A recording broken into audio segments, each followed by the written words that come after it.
Oi irmãos, tudo bem? Bem-vindos a mais um vídeo aqui do canal, mais um vídeo de estudo da Palavra de Deus.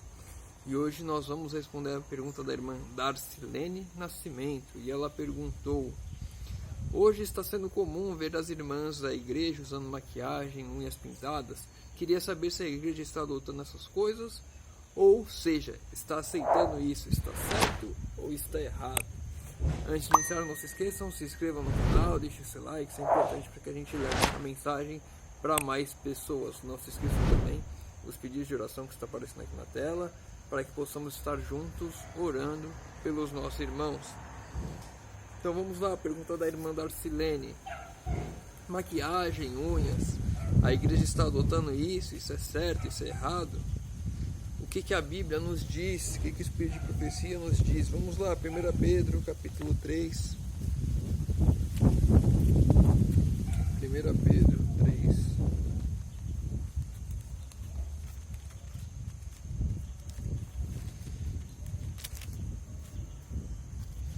Verso 3 e verso 4. A beleza das esposas não seja o enfeite exterior, como o frisado do cabelo, o uso de joias de ouro, ou o luxo dos vestidos, mas a beleza interior, no incorruptível traje de um espírito manso e tranquilo, que é preciso diante de Deus. O que a Bíblia está nos dizendo aqui é justamente para não focarmos no exterior, não focarmos na aparência, não focarmos em adornos, não focarmos em mostrar o mundo a algo, não nos incluirmos no mundo pelo exterior, mas focarmos no interior. Como Jesus disse, ajuntarmos tesouro no céu. Então a Bíblia está nos dizendo aqui para não focarmos nessas coisas, não termos isso como prioridade, não voltarmos as nossas mentes a isso. Como Salomão disse, vaidade, tudo é vaidade. Então devemos deixar as nossas vaidades sim de lado e nos apegarmos mais à Bíblia, nos apegarmos mais a transformar o nosso espírito. Eu e você devemos ter o foco nisso, no meu eu interior, na minha entrega a Cristo. Hoje as pessoas estão muito focadas nas suas aparências e pouco olham para o seu interior. Mas falando direto sobre maquiagens, que eu acho que isso é uma coisa que fica muito mais clara e evidente na Bíblia. Aqui em 1 Pedro já está falando sobre os adornos, sim, né? Brincos, colares, enfim. Mas e sobre a maquiagem, sobre as pinturas? Vamos lá, 2 Reis, capítulo 9, verso 30. 2 Reis 9, 30.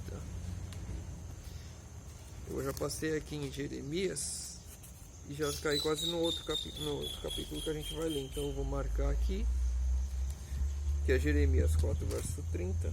Já vou deixar marcado e vou lá para 2 Reis 9, 30.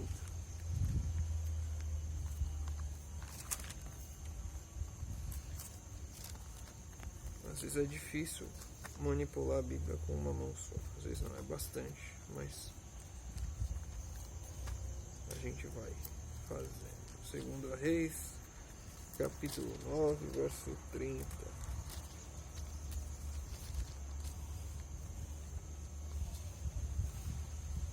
E diz assim: então Jeú foi a Jezreel.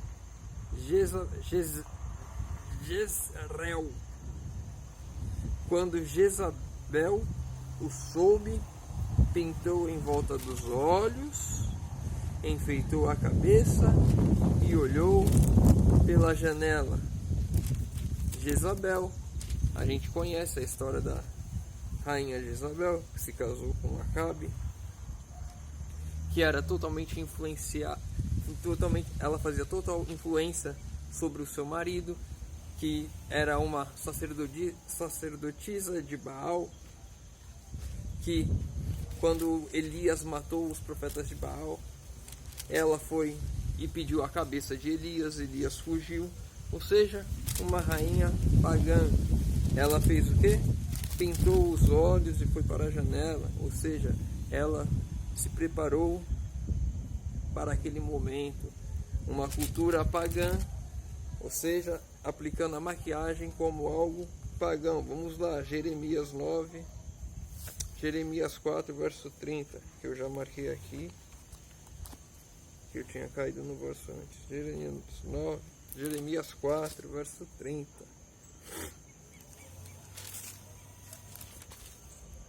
O que fazes, ó assolada? Por que te vestes escarlate e te adorna com joias de ouro? Por que pinta em volta dos teus olhos? Inutilmente te fazes bela, os teus amantes te desprezam, procuram tirar-te a vida. Aqui, falando das vestes, as vestes erradas. Por que se veste de escarlata? Por que se adorna com joias de ouro? O uso das joias. Por que pinta em volta dos teus olhos? Novamente aqui a cultura pagã buscando o embelezamento exterior, os pagãos buscando o embelezamento exterior, esquecendo de olhar para dentro de si, esquecendo de olhar para aquilo que é a vontade de Deus, esquecendo de ajuntar os tesouros no céu, se preocupando com o eu, com o agora, com a exaltação do eu, porque a vaidade é também sim a exaltação do eu. 1 Timóteo, capítulo 2, verso 5. 1 Timóteo 2, 5.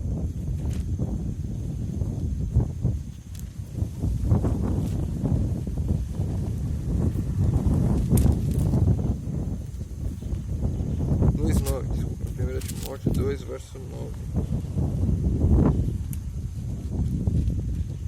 Quero que, de mesmo modo, as mulheres se vistam com roupas decorosas, com modéstia e sobriedade, não com tranças, ou com ouro, ou com pérolas, ou vestidos dispendiosos. Ou seja, simplicidade. A modéstia cristã me leva a ser simples, me leva a estar mais próximo de Deus, me leva à humildade, me leva à mansidão.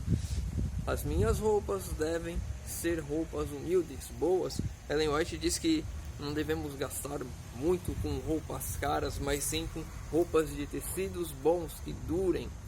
Então, eu e você devemos buscar a modéstia, devemos buscar a simplicidade no vestir, a simplicidade em tudo, e não procurarmos nos enfeitarmos, nos adornarmos, nos pintarmos para exaltar o eu exterior, para colocar uma capa em mim, uma máscara daquilo que eu não sou, procurando ser algo que não sou eu. Temos sim imperfeições, temos sim doenças, inclusive, que o pecado nos traz e nos deixa assim, vamos dizer assim, desfigurados, né? Manchas na pele, manchas no corpo. E aí entra uma outra questão quando a gente fala de pinturas, né? Que seria justamente a questão do eu posso usar algo para corrigir as imperfeições do pecado. Se a gente for olhar assim, eu não poderia, se eu estou com cabelo branco, eu não deveria pintar o cabelo, porque isso vai contra, né? O natural, que é ficar com o cabelo branco. Mas eu estou falando de uma coisa, pode ser literalmente manchas na pele que uma maquiagem poderia corrigir ou não, ou amenizar, né? Deixar mais suave. Eu acredito, olhando para as escrituras, Alan, conseguiria sim colocar em prática o conceito de não me pintar, mas é muito difícil de você falar para a pessoa que tem esse problema, que tem essa imperfeição do pecado em sua vida, né? Uma mancha, o cabelo, de falar para ela aceitar como é. É muito difícil isso.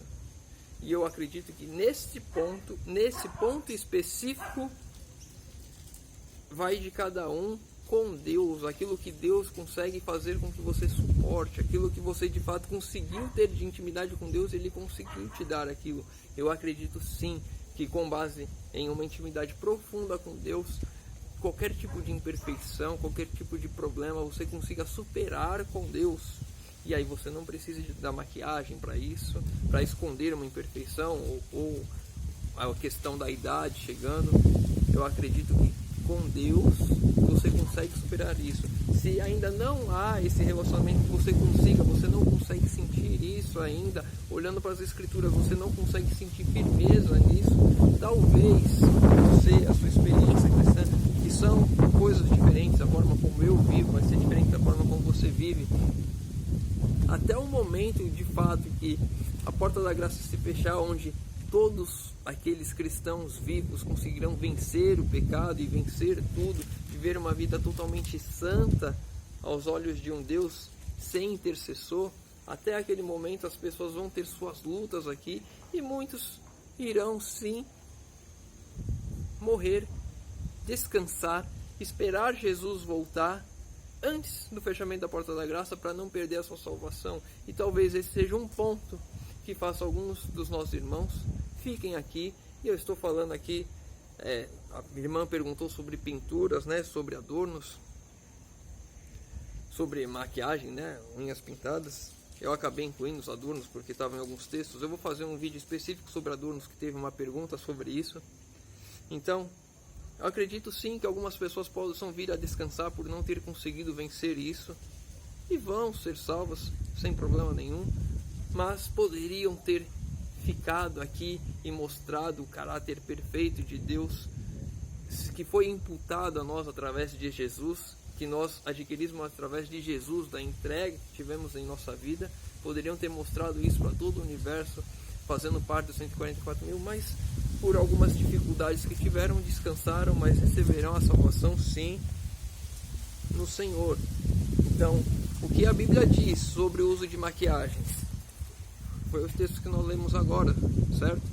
Que não devemos fazer isso porque a gente vê que são práticas de pessoas pagãs, colocando o culto ao eu, a vaidade, acima de outras coisas. Mas nessa questão das imperfeições, do pecado, sim, há sim, com certeza, uma tolerância de Deus. Não que Deus vai ficar carregando isso para sempre. Tanto é que eu falei aqui que muitos irão descansar para não perder a salvação por não conseguir vencer alguns pontos. Sim, Deus é misericordioso e Ele vai sim salvar a muitos, inclusive eu e você que não merecemos a salvação, mas Cristo ainda assim morreu por cada um de nós. Então, mas o que é o mais importante dessa mensagem para mim e para você, irmão, que está assistindo, não é eu ficar olhando para meu irmão, para minha irmã, está pintando, está usando isso, está usando aquilo, está deixando de fazer isso. Não, é eu olhar para mim mesmo, o que eu estou fazendo, o que eu estou deixando de fazer. Será que eu consegui vencer os meus pecados? Quantas vezes eu tropecei hoje? Eu pedi perdão todas as vezes? Quantas vezes mais eu vou estar tropeçando? Quantas vezes mais eu preciso de chances de Deus para de fato me converter e mudar a minha vida? O meu foco não deve ser olhar para as pessoas ao meu redor, e sim para mim mesmo. Devo sim administrar o pecado, devo sim buscar levar a mensagem ao meu irmão, buscar levar a salvação ao meu irmão, mas eu devo principalmente olhar para a minha vida, porque a salvação é individual. Não devo ficar me preocupando com julgamentos, quem faz isso, quem não faz isso, quem faz aquilo, quem não faz. Devo olhar para o meu eu, e é o eu, é a única pessoa que pode impedir a minha salvação, sou eu mesmo. E a do meu irmão é o meu próprio irmão. Devo ajudar meu irmão? Sim. Devo admoestar? Sim. Não julgar. Ajudar não é julgar. Bom, espero ter ajudado a irmã Darcilene com a pergunta dela. Eu tinha trazido alguns textos do Espírito de Profecia, mas acho que eu vou deixar para o próximo vídeo, que isso aqui já ficou um pouquinho longo. Se você tem alguma dúvida, deixa nos comentários. Se você tem alguma outra dúvida qualquer da Bíblia, deixa nos comentários também. Lembrando que quando atingirmos 10 mil inscritos, vou estar dando uma Bíblia Thompson para um dos nossos irmãos que fez pergunta aqui no canal. Não se esqueçam também dos pedidos de oração nos comentários. Estarei lendo, respondendo e orando por todos. Convido os irmãos agora que puderem fechar os olhos para falarmos com Deus. Senhor Deus, Pai amado, obrigado, Senhor, porque mais uma vez temos a oportunidade de abrir a Tua Palavra e de estudar, Senhor. Pai querido, te pedimos que o Senhor nos ajude a vencermos aquelas questões que nos prendem, nos enraizam aqui nesse mundo. Se for a viagem, que assim não abandonemos, se for qualquer outra coisa, Senhor, inclusive esportes, novelas e tantas outras coisas que nos enraizam nesse mundo, que o Senhor nos ajude a vencermos toda e qualquer coisa que nos afaste de Ti e que foque no eu ou nas coisas aqui dessa terra, Senhor. Por favor, nos ajude, te pedimos isso em nome de Jesus. Amém. Meu irmão, fica com Deus e que Deus te abençoe.